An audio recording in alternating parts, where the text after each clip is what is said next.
This conference will now be recorded. EBS is an elastic compute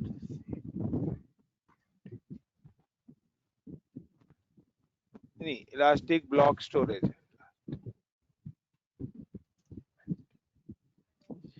So EBS called the elastic block storage. It is a volume. Volumes का मतलब है कि guys, when you deploy any server और इस specific server के साथ एक storage attach होता है जिसको आप टू वर्ड्स बोलते हैं, उस स्टोरेज को बोला जाता है either hard disk and volume. Got it? यानी कि जो स्टोरेज हम अटैच कर रहे हैं उसको या तो हम बोलते हैं हार्ड ड्राइव या हम बोलते हैं volume. The AWS provide two types of volume. तो थोड़ा सा वर्ड में यहाँ से EBS हटा देता हूँ। AWS provides the two types of volume. The one volume is EBS and second volume is instance store.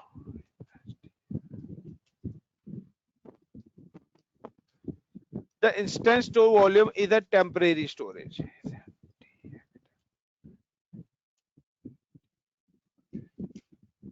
When you store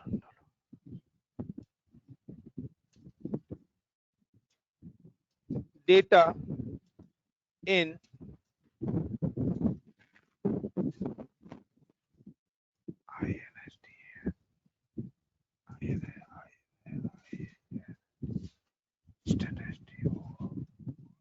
instance store volume,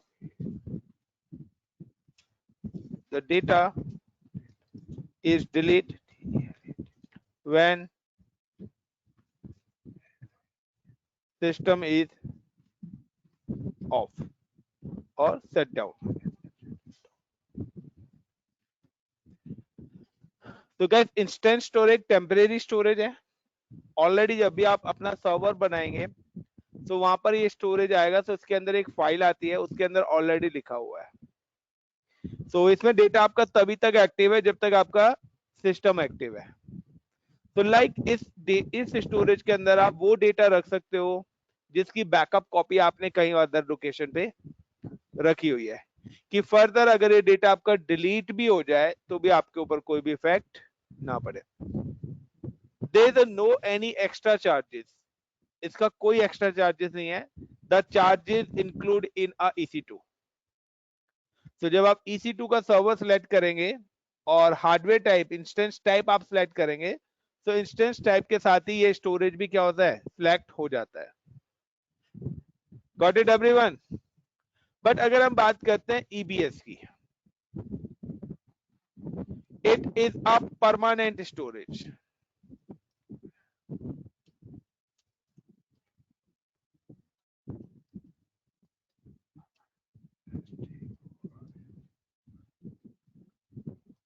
PER आ गया, PARMANENT, permanent storage. Permanent storage का मतलब है कि अगर आप इसके अंदर कोई भी डेटा स्टोर करते हैं तो वो आपका डिलीट नहीं होगा। So these are the two types of volume, but now EBS volumes classes या EBS volume types and classes। Guys आपसे इंटरव्यू में कोई पूछ सकता है कि what is the EBS volume classes या volume types, both are the same. सिर्फ वो टर्म्स हैं, वो नाम दिए गए हैं कि आपसे पूछ सकता है EBS वॉल्यूम टाइप्स या EBS वॉल्यूम क्लासिक।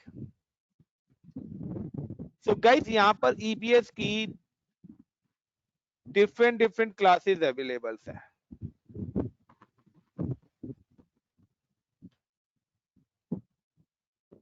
नाउ सबसे पहले आ जाता है SSD, general purpose one. Got it? Like कि मैं आपको साइन टू दिखा भी देता हूं तो that's better for you. I am just log in with portal.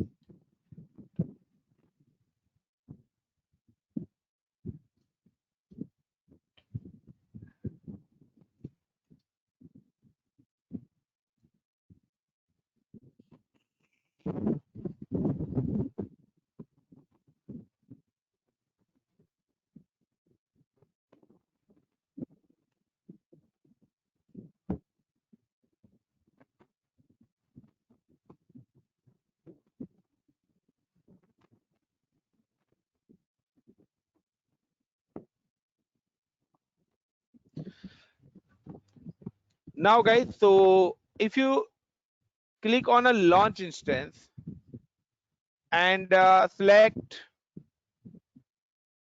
then next जहाँ पे guys आपका 30 GB स्पेस सिलेक्ट करने का आता है, स्टोरेज सिलेक्ट करने का ऑप्शन आता है, दिस इज अ, यहाँ पे देखिए आपका आ रहा है this is a storage type, got it, previous IOPS, SSD1, SSD2. So these are the 5 types of storages available.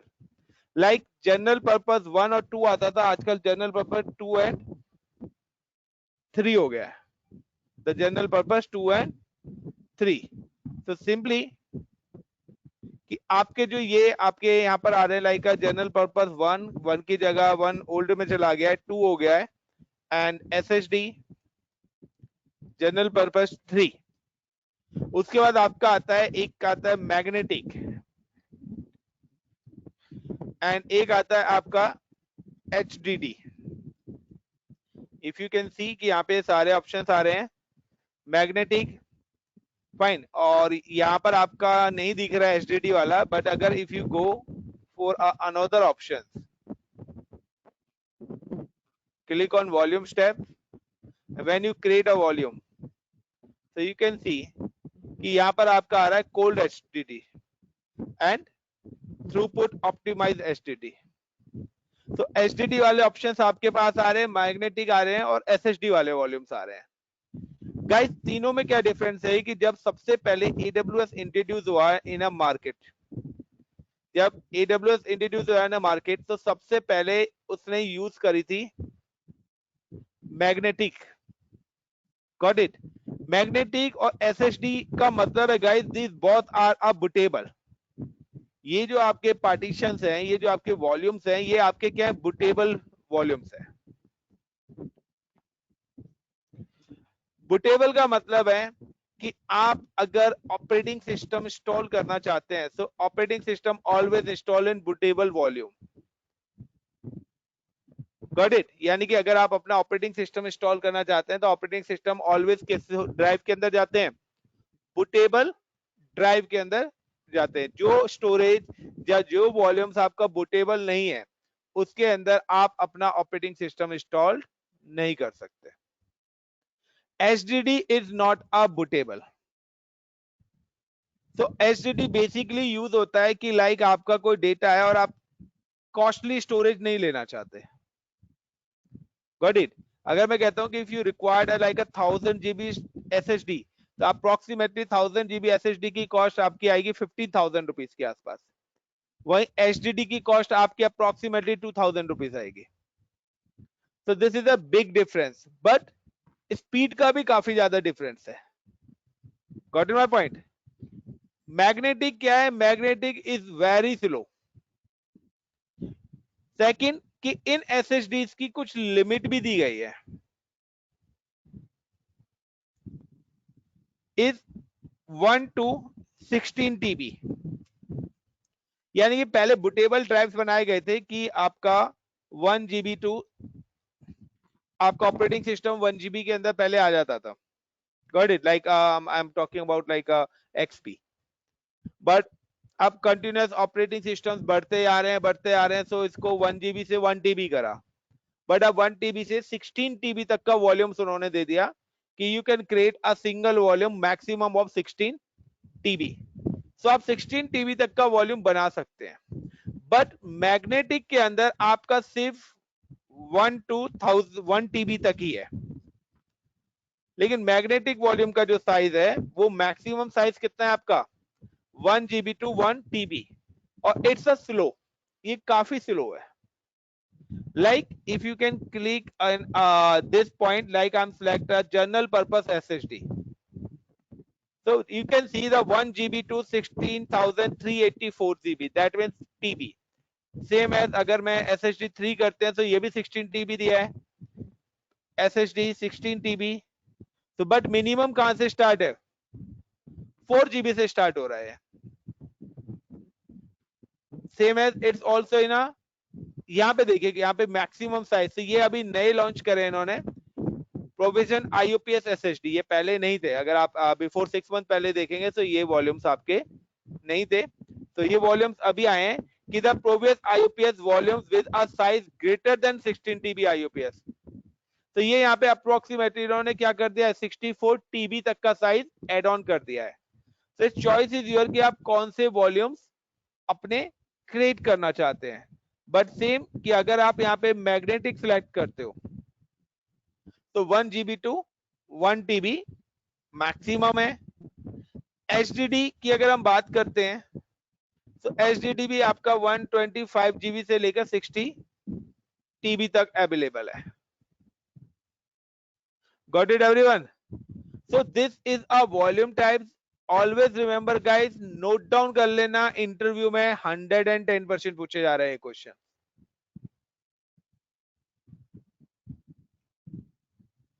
कि सर एक बार और रिपीट कर दीजिएगा। Guys these are the volume types. Volume types का मतलब है कि if you use a hard disk, अगर आप अपने लैपटॉप के अंदर हार्ड डिस्क लगा रहे हैं, सर टू थिंग्स हैं। एक आपकी एक्सटर्नल हार्ड डिस्क है जो कि बूटेबल नहीं है, ओएस नहीं इंस्टॉल कर रहे, लेकिन एक आपकी इंटरनल है जो कि बूटेबल है। सेम ही कॉन्सेप्ट है यहाँ पे भी कुछ, कि यहाँ पर आपकी ना SSD की टाइप्स है, और टाइप्स का कुछ नहीं है, टाइप्स इज नथिंग IOPS कि कितने पर सेकंड के हिसाब से उसकी रीड एंड राइट कैपेसिटी है, ठीक है ना, इनपुट आउटपुट का कैपेसिटी है। सो गाइस यहाँ पे सिंपल सा आता है कि अगर आप जनरल पर्पस SSD लेते हैं तो उसकी एक कैपेसिटी है कि आपका पर GB 3 IOPS यूज होता है, और IOPS के बेस पर ही आपके क्या होते हैं, चार्जेस होते हैं कि आप कितनी बैंडविड्थ के साथ अपने स्टोरेजेस को यूज करना चाहते हो। क्योंकि this storage is not directly attach storage, like कि हमारे पास दो टाइप्स के स्टोरेजेस होते हैं। Like if I am talking about कि एक स्टोरेज होता है कि आपने एक सर्वर लिया और उस सर्वर के अंदर आपने इंटरनली हार्ड डिस्क अटैच कर दी, this is a direct attach storage. But AWS does not provide a dash, ये आपको प्रोवाइड कराता है NAS storage, network attach storage. Got it? NAS storage के लिए AWS ने अपना एक SAN स्टोरेज क्रिएट करा हुआ है। SAN का मतलब है storage area network, and in this storage it's create a multiple physical hard drive। इसने इस स्टोरेज के अंदर मल्टीपल फिजिकल क्या लगा रखी है, हार्ड ड्राइव लगा रखी है। लाइक कि उसने एक general SSD, general purpose SSD का एक कॉन्सेप्ट बनाया है, और वो कह रहा है कि अगर आपको कोई वॉल्यूम इस सर्वर के अंदर अटैच करना है तो आप यहां से क्या करिए, उसने इस स्टोरेज की कैपेसिटी दे रखी है कि minimum 1 GB and maximum 16 TB। आपको जितना भी स्पेस चाहिए आप इसमें से ले सकते हो, यानी कि इस स्टोरेज की कैपेसिटी कितनी होगी, इज इट 16 TB। नाउ कि अब अगर आपको जरूरत है तो you can create a one volume. आपने क्या करा, इस स्टोरेज से एक वॉल्यूम क्रिएट करा, इस वॉल्यूम को जो भी आपने साइज देना है, लाइक गिव द 10 GB, आपने 10 GB का एक वॉल्यूम बनाया, और 10 GB के वॉल्यूम को जाके आपने क्या कर दिया, इस सर्वर के साथ अटैच कर दिया। नाउ तभी मैंने कल बताया था कि if your server is crashed, तो आपके वॉल्यूम क्या हो जाते हैं, अनमाउंट हो जाते हैं। Got it? कल मैंने बताया था ना कि हमारी EMI भी क्रैश हो गई, स्नैपशॉट भी क्रैश हो गया, सर्वर भी एक्टिव हो गया, तो क्या हम रिकवर कर सकते हैं? डेफिनेटली रिकवर करते हैं, because we are using a network attach storages. Like कि अगर आप अपनी पेन ड्राइव भी क्या एक स्टोरेज है, एक्सटर्नल हार्ड ड्राइव भी क्या एक स्टोरेज है। अगर आपने अपने लैपटॉप से कनेक्ट करा और लैपटॉप आपका खराब हो गया, तो क्या पेन ड्राइव का डेटा लॉस होगा या एक्सटर्नल हार्ड डिस्क का डेटा लॉस होगा? एवरीवन? No sir. तो सेम कॉन्सेप्ट है। हमने फिर क्या करा कि जब हमारे सर्वर क्रैश कर गया तो उसका जो स्टोरेज था वो अनमाउंट हो गया। अब अगर आपका एक लैपटॉप खराब हो जाता है, आप क्या करोगे, पेन ड्राइव को रिमूव करोगे, सेकंड लैपटॉप में लगा के एक्सेस कर लेंगे। तो नाउ इसके अंदर हमने क्या करा, हमने दूसरा सर्वर बनाया और इस वॉल्यूम को दूसरे सर्वर के साथ अटैच कर दिया। तो जो भी डेटा मेरे इस वॉल्यूम का था वो मैंने दूसरे सर्वर पे एक्सेस कर लिया। Got it the concept guys, volumes का? सर तन्मय, उमेश, सूर्यान, सचिन, रोहित, क्लियर है? हाँ yes sir Parul, yes clear? Sir Okay. Now guys, let's start for next कि how to create volumes, but उससे पहले भी मैं आपको कुछ और चीजें बता देता हूँ यहाँ पर। इसमें ये बिलो 1 GB के लिए रिस्पॉन्ड नहीं करेगा? नहीं,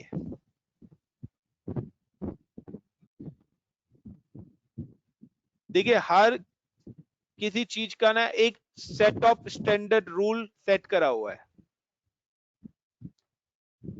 कि करेंसी आज के टाइम पे द सबसे लोएस्ट जो हमारी करेंसी का है कॉइन वो 1 रुपीज का है। सो बिलो 1 रुपीज कोई करेंसी फिलहाल के टाइम पे नहीं है, बट बिफोर 10 इयर्स पहले थी। बिफोर 10 इयर्स पहले आपके कहते हैं 50 पैसे 25 पैसे ये सब थे। मैंने यूज करे हैं, मुझे नहीं पता आप लोगों ने यूज करे या नहीं करे। इधर मैंने 5 पैसे तक यूज करे हैं, ठीक है ना, मेरे पास कॉइन्स पड़े हैं। सो बिलो नहीं है। देखिए एज पर द नीडेड आज हमें चलना पड़ रहा है, लाइक कि मिनिमम हमारे ऑपरेटिंग सिस्टम्स की कैपेसिटी 4 GB 15 GB है। आज आप विंडो 10 या विंडो 7 या कोई भी ऑपरेटिंग सिस्टम इंस्टॉल करते हो तो उसकी मिनिमम कैपेसिटी 15 GB है। आपकी डीवीडी कहते हैं कि सर हम डीवीडी तो 4 GB की होती है, बट हम 15 GB का स्पेस क्यों लेते हैं? तो गाइस डीवीडी के अंदर जो आपकी फाइल्स होती है वो कंप्रेस्ड फॉर्मेट में होती है, और जब आप ऑपरेटिंग सिस्टम डीवीडी से इंस्टॉल करते हैं तो वो फाइल अनकंप्रेस्ड होती है, यानी कि अनजिप होती है। और कभी भी कोई भी फाइल जब अनजिप होती है तो उसका साइज ऑटोमेटिकली क्या होता है, इंक्रीज होता है। नाउ गाइस अनदर ऑप्शंस की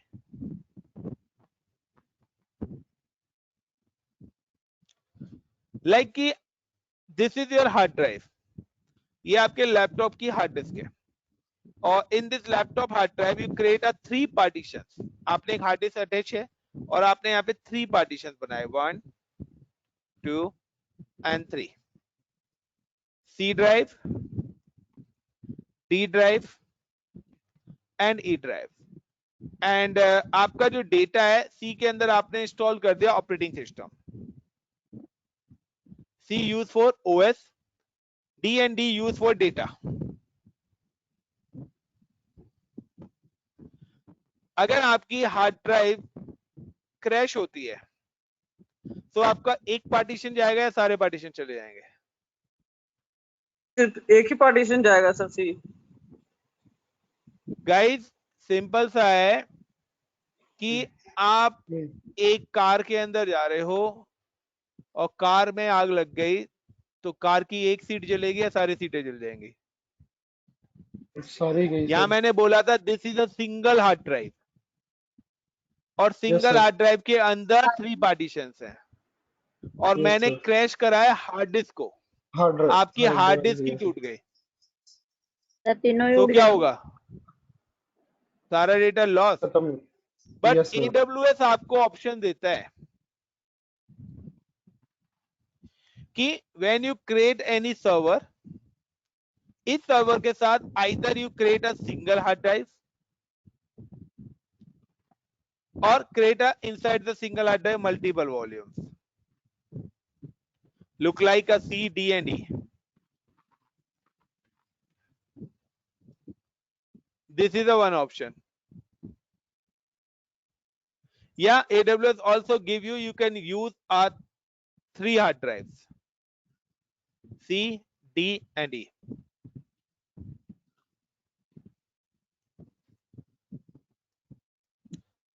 तो मोस्टली हम यूज करते हैं नीचे वाला कॉन्सेप्ट, इंडिविजुअली हार्ड ड्राइव लगाते हैं कि मेरा ओएस है और ओएस के साथ साथ ही मेरे क्या होते हैं, सॉफ्टवेयर भी होते हैं।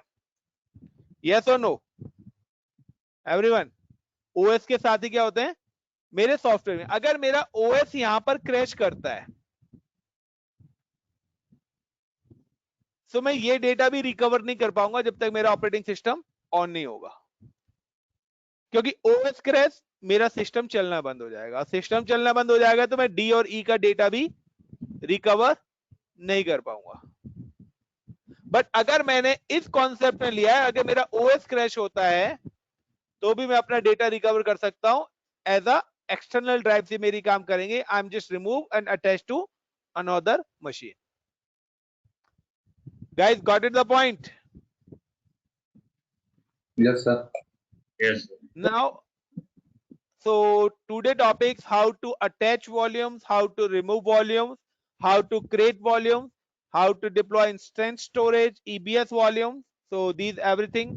Now I'm just login with portal and I'm create a one server. I'm click on EC2 and after EC2 I'm just create a click on instances and then click on launch instance and select a server 2012. Select. After that I'm not select right now the T2 micro because there guys there is no any volumes is available. But अगर मेरे को instant storage चाहिए so I'm just use a T2 extra large. So मेरे को higher configurations की लेने गया और it is a payable. Approximately आपका 150-200 के आसपास का बिल बनेगा अगर आप इसको यूज करते हो। So D2, yeah, I'm using a D2 extra large. In D2 extra large, this is a 4 CPUs and 30 GB of RAM. And how many storages? 20, 2 TB के मेरे पास 3 storages आ रहे हैं, यानी कि मेरे को यहाँ पर 6 TB SSD मिल रहा है, यानी कि 6 TB कौन सा ड्राइव मिल रहा है यहाँ पर, इंस्टेंट स्टोरेज मिल रहा है मेरे को। इसमें से अब आप 2 लेना चाहते हैं 2 ले सकते हैं, आप सिंगल स्टोरेज लेना चाहते हैं सिंगल, वो आपको 3 एक्स्ट्रा एडिशनल हार्ड ड्राइव दे रहा है। कौन सी वाली? इंस्टेंट स्टोरेज के लिए। Now next I am select deploy for any reason, no problem. Next you can see guys, से यहाँ पर ये कौन से स्टोरेज है? इंस्टेंट स्टोरेज है। I am remove it. कभी भी इंस्टेंट स्टोरेज के अंदर आपका ऑपरेटिंग सिस्टम इंस्टॉल्ड नहीं होगा। ऑपरेटिंग सिस्टम इंस्टॉल होगा आपके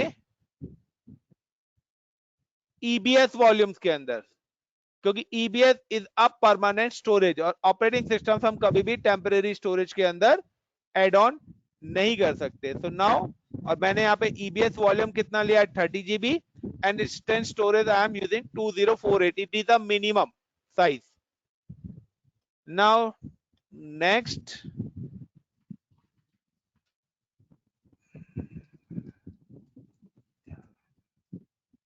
give the name is VM1. Next select existing security group, review and launch and select a key pair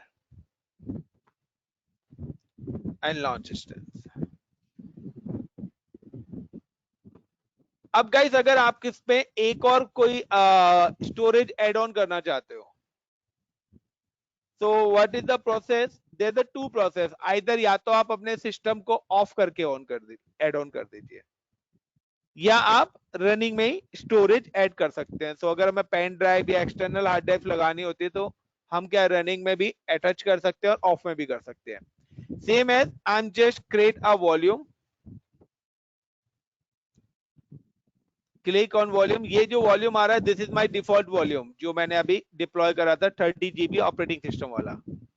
now create volume में एक और वॉल्यूम यहाँ पर अटैच करना चाहता हूं। आप EBS volume instant storage volume create नहीं कर सकते। This is a one kind of direct attach storage. Now मैं जनरल पर्पस ले रहा हूं और I am using approximately 1 GB।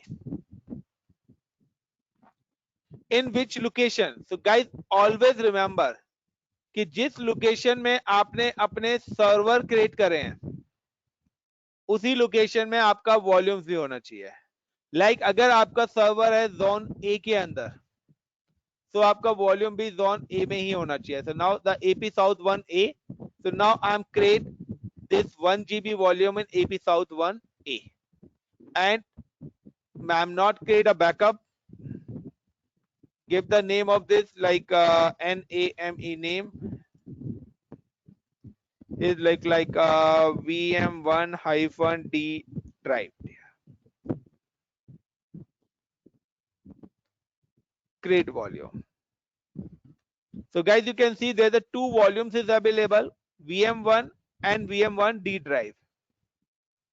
It's creating. If I'm refresh, it's available. Now I'm not attach this volume right now. मैं अभी इस volume को attach नहीं कर रहा हूं, मैंने सिर्फ वॉल्यूम बना दिया है.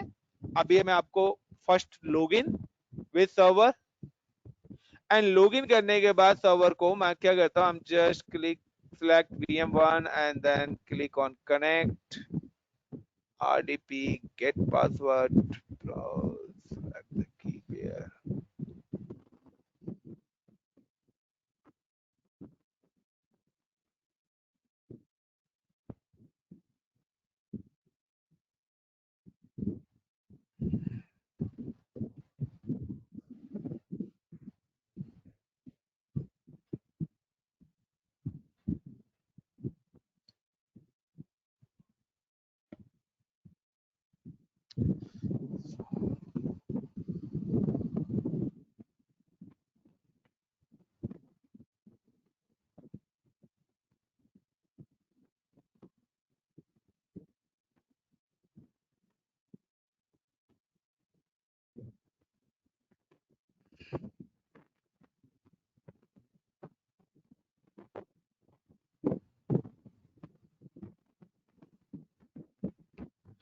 तो गाइस जस्ट वेट, मेरी मशीन लॉगिन हो रही है.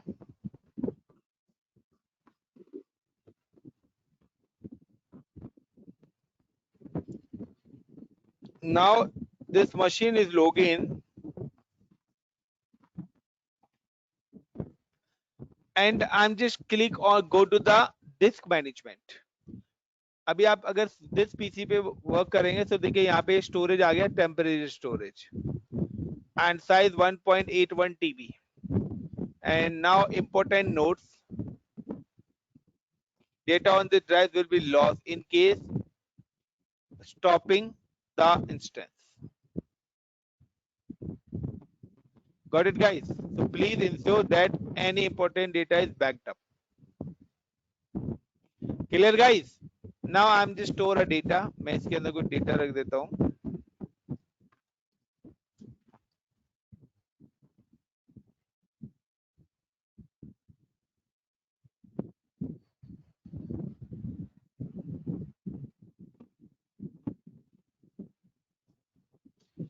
Now guys, I'm just store this data.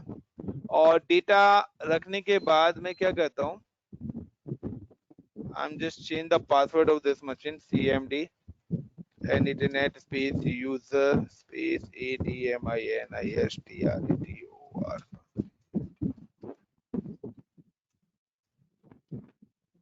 And now I'm just stop this machine. मैं इस मशीन को फिलहाल क्या कर देता हूँ, VM1 को स्टॉप कर देता हूँ. तो यहाँ से आप टर्मिनेट भी कर सकते हैं और स्टॉप भी कर सकते हैं. स्टॉप का मतलब आपकी मशीन, तो अगर हमने इंस्टेंस स्टोर के अंदर डेटा रखा हुआ है तो वो डेटा क्या हो जाएगा, ऑटोमेटिकली लॉस्ट हो जाएगा. Got it guys? So if anyone asks the types of AWS volume, so there are the two types of volume, instant store and EBS. If somebody asks you types of EBS volumes, so general purpose 2, general purpose 3, or provisional general purpose 1 or 2, and cool HDD types and magnetic types. So guys please उन पर आप एक short notes अपने prepare कर लेना. So guys, I'm stop and I'm again start this machine.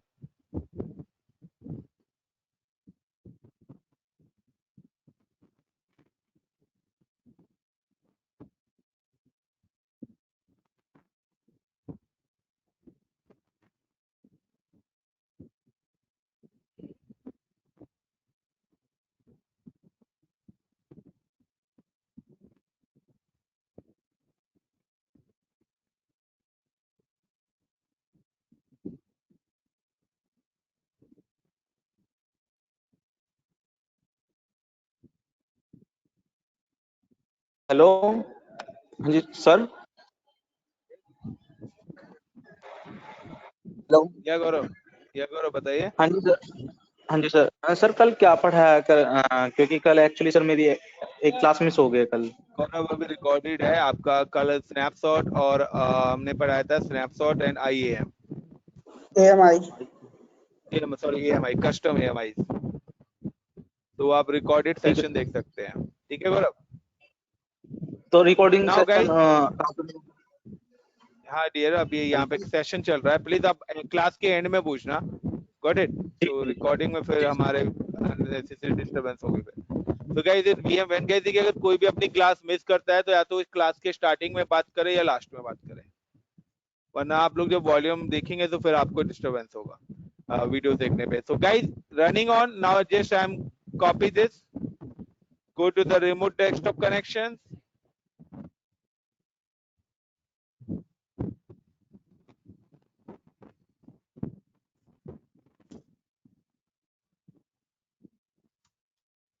Go to the remote desktop connection, paste public IP address, connect, the default username is administrator and the password is ASD@1234. I'm just changed before.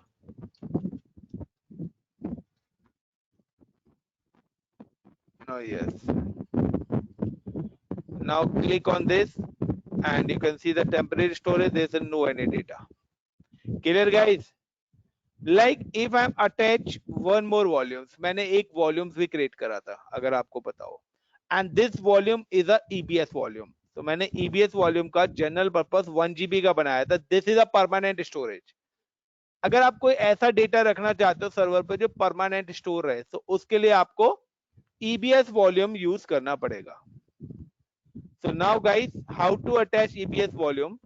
Simple सा है, अगर आपको किसी भी server के साथ EBS volume attach करना है तो आइदर आप रनिंग और आइदर स्टॉप करके कर सकते हो. दोनों में क्या डिफरेंस आएगा गाइस? डिफरेंस आएगा कि when you create attach a volume in a running machine, तो वो ऑटोमेटिकली अटैच्ड नहीं होगा, आपको मैनुअली उसको अटैच करना पड़ेगा सर्वर के अंदर जाके. लाइक कि आई am just go to volume tabs and select a volume, actions, attach volume.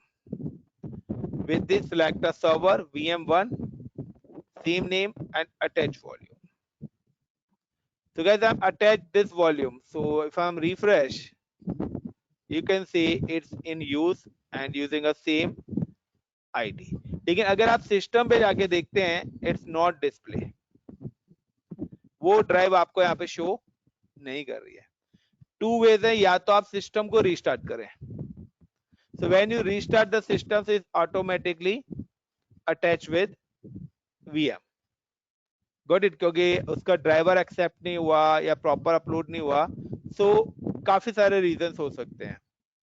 ठीक है, बट अगर आप का अटैच नहीं हो रहा है तो आपको क्या करना है, right click on window tab and go to the disk management. Actually में वैसे ये प्रॉब्लम फर्स्ट टाइम आती है. देखिए आपका अटैच तो वॉल्यूम हो चुका है, ये दिख रही है आपकी, बट ये यहाँ पे अभी क्या है, अननोन एरर दे रहा है क्योंकि ये अभी ऑनलाइन नहीं है, ये डिस्क ऑफलाइन ही पड़ी हुई है. You can just click online, then initialise this, right click करना है आपको. अब ये बेसिक डिस्क है, अब ये आपके सिस्टम के साथ सो सिंपल सा है, आपको राइट क्लिक करके ऑनलाइन करना होता है. Just and right click simple volumes and now create a volume जो भी आप देना चाहते हैं, like a data. Now next and finish.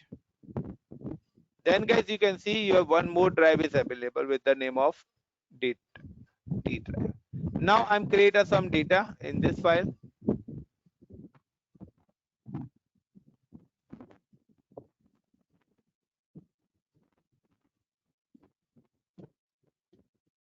So इस folder के अंदर I'm creating some files and now I'm again restart machine.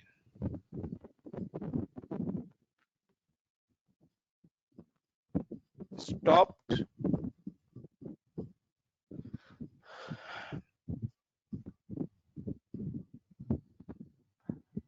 And then again restart. So क्या होगा guys? मेरा डेटा लॉस नहीं होना चाहिए.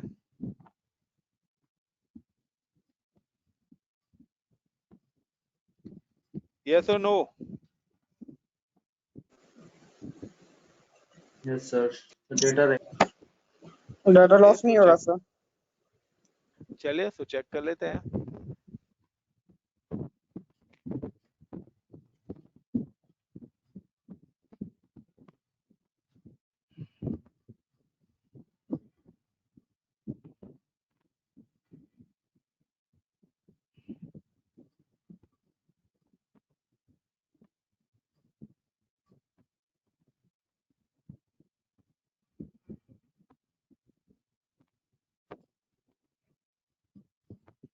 कर रहे हैं. Copy public IP, then go to remote desktop connections.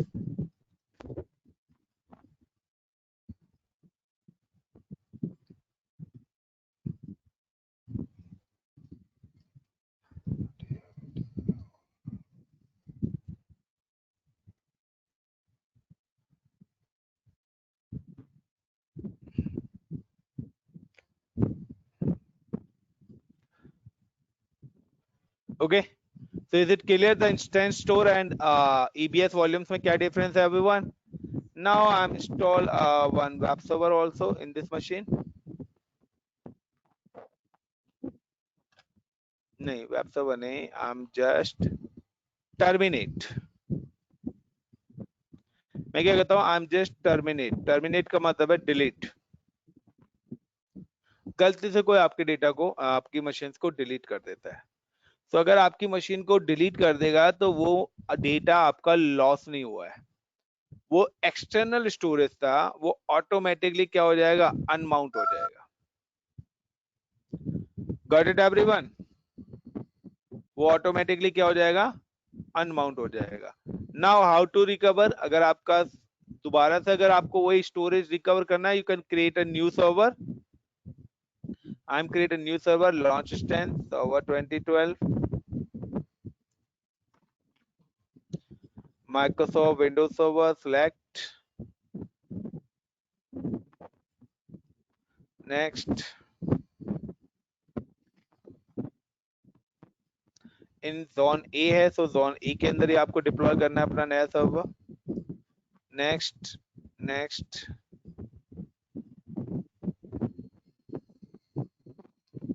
VM2, select existing security group.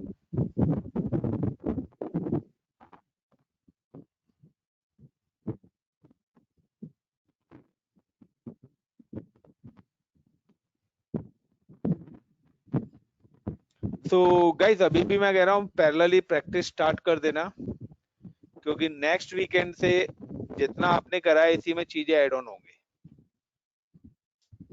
तो अगर आपने प्रैक्टिस स्टार्ट नहीं करी तो डेफिनेटली बता रहा हूँ क्लाउड आपको नहीं आएगा. Now guys I am create this server and I am delete this VM2. VM2 मेरा गाइस डिलीट हो गया. नाउ यू कैन चेक कि आपका जो वॉल्यूम्स है वो वॉल्यूम्स में अभी भी होगा. VM1D ड्राइव ये ऑटोमेटिकली क्या हो गया था, अनमाउंट हो गया था, बट अवेलेबल है, यानी कि it's work as a your external drive. Now I am attach this volume with this machine. जब मैं इस मशीन के साथ इसको अटैच करूंगा तब क्या होगा, ऑटोमेटिकली वो डेटा मेरा रिकवर हो जाएगा. Now I'm just login with the instance.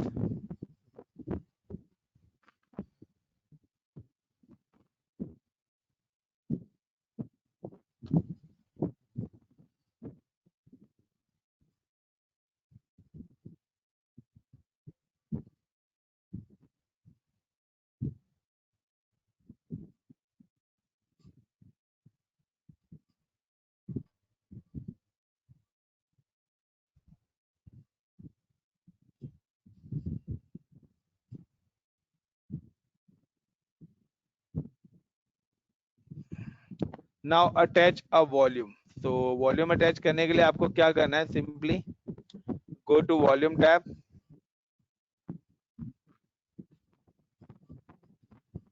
select volume, so it's not a volume, select this volume, actions, attach volume, select VM2 is available, now attach volume, then go to the machine,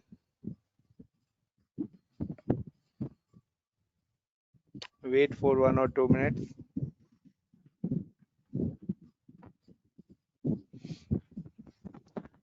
and if you can click, so यहाँ पे ये attach हो भी सकता है, नहीं भी होगा।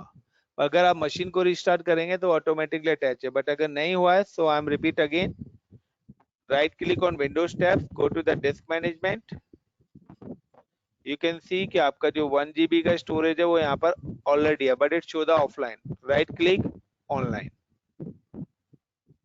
ओके, तो यू कैन सी कि आप ऑनलाइन करते ही डेटा के नाम से आ गया, और आप यहाँ पे देख सकते हैं आपका डेटा आ गया, एंड आपका जो भी डेटा मैंने कॉपी करा था वो भी रिकॉर्ड। एक चीज ध्यान रखना गाइस कि कभी भी आप एक्सटर्नल वॉल्यूम बनाते हैं तो उनको डिलीट जरूर कर देना, बना मत छोड़ना, अदरवाइज आपका बहुत तगड़ा बिल बनेगा। सो स्टोरेज की ही सबसे ज्यादा चार्जेस क्लाउड पे लगते हैं, EC2 इंस्टेंसेस पे चार्जेस नहीं है। So this is a part 1. So today I'm just finished volume steps. So enough for today, I continue. After that guys, I'm just explain you one more thing.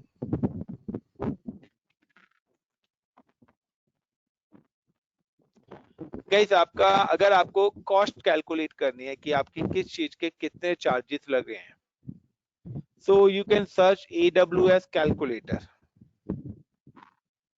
AWS calculator pricing।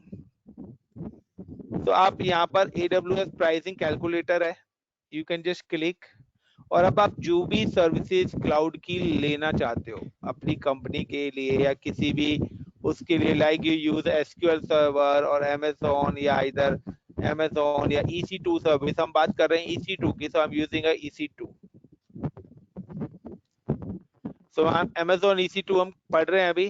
so EC2 की configuration की बात करते हैं, like your company requirement like advance estimate या quick estimate, so in which region, so like I'm select a region in her region के हिसाब से charges में डिफरेंस है। I'm talking about for India, और इंडिया के हिसाब से US रीजन US के अंदर ही आ रहा है, so यहाँ पर east US, Asia Pacific, Mumbai. तो यहाँ पे देखिए सारे रीजन्स आपको शो करेंगे जितने भी हैं। एशिया पैसिफिक मुंबई के हिसाब से मैं कैलकुलेट करता हूँ। अगर आप you create a Windows server 2012 या आप विंडोज सर्वर लेना चाहते हैं, चाहे कोई भी वर्जन हो, नंबर ऑफ सीपीयूज आप कितना सीपीयू लेना चाहते हो, 4 सीपीयू या 16 GB रैम, या आप लेना चाहते हो 2 सीपीयूज, कस्टमाइज आप जो भी करना चाहते हैं, एंड 8 GB रैम, आप अपने अकॉर्डिंग कोई भी एस्टिमेट कॉस्ट आप लेना चाहते हैं। यूटिलाइजेशन तो यानी नंबर ऑफ कितने इंस्टेंसेस, एक सर्वर बनाना चाहते हो या 2 सर्वर बनाना चाहते हैं,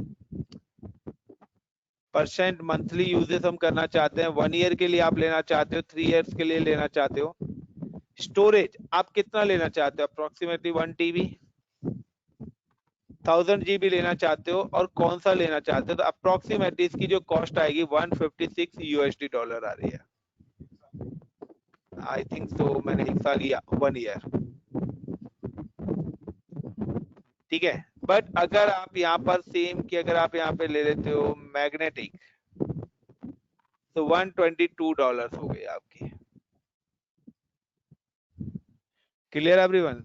तो ये आपकी एस्टिमेट कॉस्ट है, बट ये एस्टिमेट कॉस्ट आपकी monthly I think. So Amazon EC2 instance save a plan monthly and Amazon Elastic Block Storage add to my statement. So wait, I'm just add a general purpose SSD। अगर मैं इतना space इस location पे लेता हूँ तो ज्यादा नहीं, $15 का डिफरेंस आ रहा है। तो आप अपना जो प्राइसिंग है, this is total monthly cost है गाइस, क्लियर।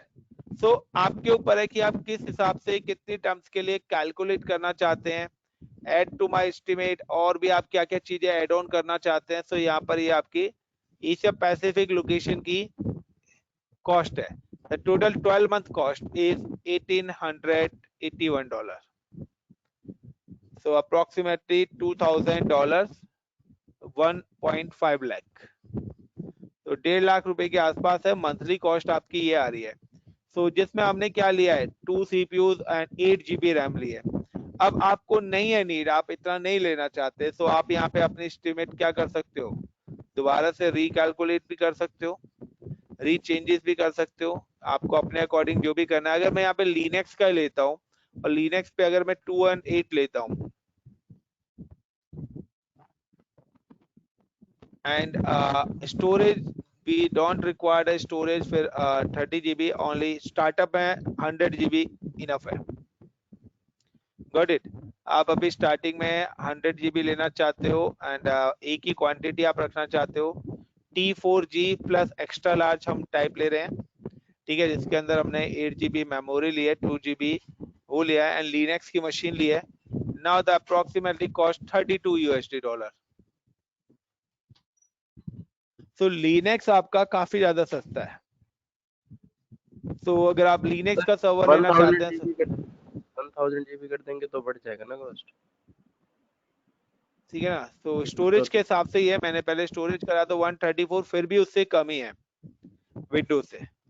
तो डिपेंड्स कि आपकी नीड क्या है। अगर आप यहाँ पे इसको और SSD की जगह अगर आप यहाँ पर HDD ले लेते हो फॉर एग्जांपल, तो ये लो HDD करते ही आपका स्पेस कितना आ गया,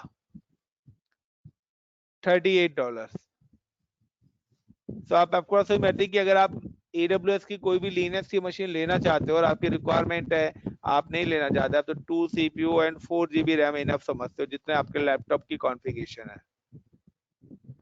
27। और मैं कहता हूँ सिंगल CPU ही काफी है स्टार्टिंग के लिए, तो मेरे को एक वेबसाइट ही डिप्लॉय करनी है, तो 1 CPU 4 GB RAM is enough. हम T2 माइक्रो यूज कर रहे हैं, 1 CPU 1 GB रैम परफेक्ट चल रहा है। लेकिन अगर मैं यहाँ पे ये लेता हूँ, so like approximately cost you can see the $27, सो ज्यादा इफेक्ट नहीं पड़ रहा है। तो डिपेंड्स ऑन यू कि गाइस आप किस हिसाब से अपना स्टोरेज यूज करना चाहते हैं, तो आप यूज कर सकते हैं। अगर मैं चाहता हूँ कि अगर आप कोई लेना भी चाहता है तो अप्रोक्सीमेटली $25 के हिसाब से, यानी कि 3 से 3-4 हजार रुपए में आपकी एक मशीन क्लाउड पे इजीली मिल जाएगी, अगर आप अपना कोई बिजनेस स्टार्टअप करना चाहते हैं तो। सेम है अगर आपको S3 स्टोरेज चाहिए, अगर आप अपना स्टोरेज का यहीं से सिलेक्ट करें, अगर आपको S3 स्टोरेज यानी कि स्टोरेज अकाउंट हम आगे पढ़ने वाले हैं, स्टोरेज अकाउंट पे अगर आप यूज करना चाहते हैं, आपको स्टैंडर्ड स्टोरेज चाहिए, तो these are the different classes I am talking about, like a standard storage. तो स्टोरेज की क्लासिक है the inter amount like S3 storage, like मैं ले लेता हूँ यहाँ पे अप्रोक्सीमेटली 100 GB,